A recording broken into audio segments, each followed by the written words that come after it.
Hello বন্ধুরা, দেখুন আজকে আমি কাবলি ছোলা দিয়ে আর পনির দিয়ে একটা রেসিপি করব। কাবলি ছোলা পনিরের তরকারি। প্রথমে আমি কাবলি ছোলাটা সারা রাত ভিজিয়ে রেখেছিলাম। এটাকে আমি একটু নুন হলুদ দিয়ে প্রেসারে সিটি দিয়ে নেবো দুটো, তারপরে দেখাচ্ছি আপনাদের। দেখুন বন্ধুরা, আমি ছোলা পনিরের তরকারিতে মশলাগুলো দেখিয়ে দিই আপনাদের। দেবো চালমগজ, আদা, কাঁচা লঙ্কা আর টমেটো, এগুলো সবকটা আমি একসাথে পেস্ট করে নেবো। দেখুন কড়া আমার গরম হয়ে গেছে। পনিরটা ভাজার জন্য আমি অল্প তেল নিয়ে নিচ্ছি। পনিরটা ভাজবো আমি। আর আমি মশলার মধ্যে অল্প একটু গোটা জিরেও নিয়ে নিয়েছি, পেস্ট করে নেবো একসাথে। জিরেটা আমার বলা হয়নি। তেলটা আমার গরম হয়ে গেছে, এবার আমি পনিরগুলো দিয়ে নেবো। হালকা করে একটু পনিরটা ভেজে নেবো। দেখুন পনিরটা আমার ভাজা হয়ে গেছে। আমি এবার এগুলোকে তুলে নেবো। নিয়ে এই যে এখানে আমি নুন দিয়ে একটু গরম জল করে রেখেছি, এর মধ্যে দিয়ে দেবো।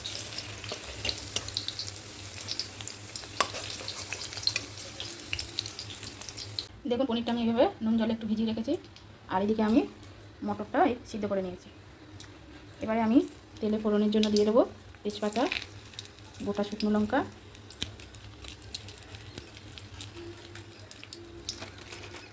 আর একটু জিরে। দেখুন ফোড়ন আমি দিয়ে দিয়েছি জিরে, তেজপাতা আর শুকনো লঙ্কা। এবারে আমি এই যে মশলাটা পেস্ট করে রেখেছিলাম, মশলাটা আমি এই তেলে দিয়ে দেবো।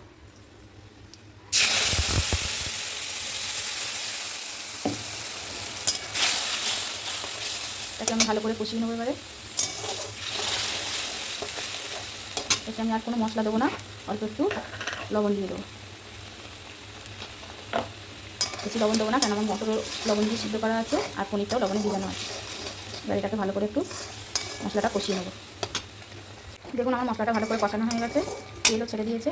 এবার আমি এর মধ্যে দিয়ে দেবো সামান্য পরিমাণে একটু হলুদ, বেশি হলুদ দেবো না আমি। এই যে সামান্য পরিমাণে আমি একটু হলুদ দিয়ে দিলাম। দিয়ে মশলার সাথে ভালো করে নাড়িয়ে নিলাম। এবারে দিয়ে দেবো ফ্যাটানো টক দই। এটা আমি মশলাতে দিয়ে দেবো।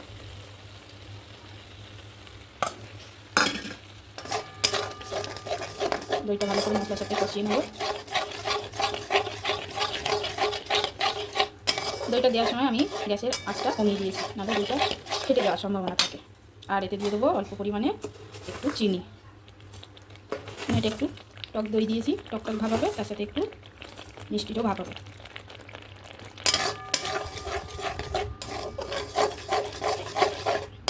দেখুন দইটা দিয়ে আমার ভালো করে কষানো হয়ে গেছে।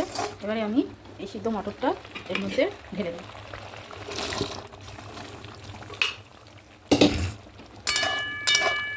একটু মশলার সাথে নাড়াচাড়া করে নিয়ে তারপর আমি অল্প পরিমাণে জল দেবো।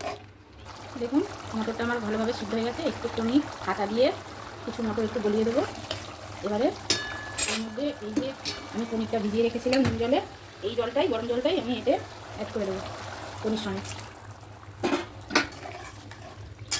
আর জল আমি কিছু দেবো না, এটাই একটু ফুটবে, ফুটে গেলে নামিয়ে নেবো। দেখুন আমার কাবলি ছোলা পনিরের তরকারিটা হয়ে গেছে। এরকম থিকনেসটা আমি রেখেছি।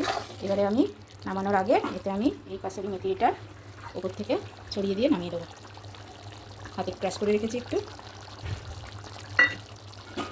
পাশের মেথিটা দিলে স্মেলটা খুব ভালো হয়। এতে আমি কোনো গরম মশলা ইউজ করবো না।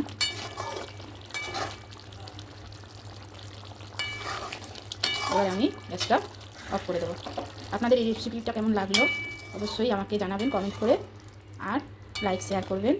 আপনারাও এটা রান্না করে খেয়ে দেখবেন কেমন হলো। দেখুন আমার কাবলি ছোলা আর পনিরের রেসিপিটা হয়ে গেছে। আপনাদের দেখে কেমন লাগছে অবশ্যই আমাকে কমেন্ট করে জানাবেন। আর আপনারাও এটা রান্না করে খেয়ে দেখবেন রেসিপিটা কেমন হলো। আর অবশ্যই লাইক শেয়ার করবেন।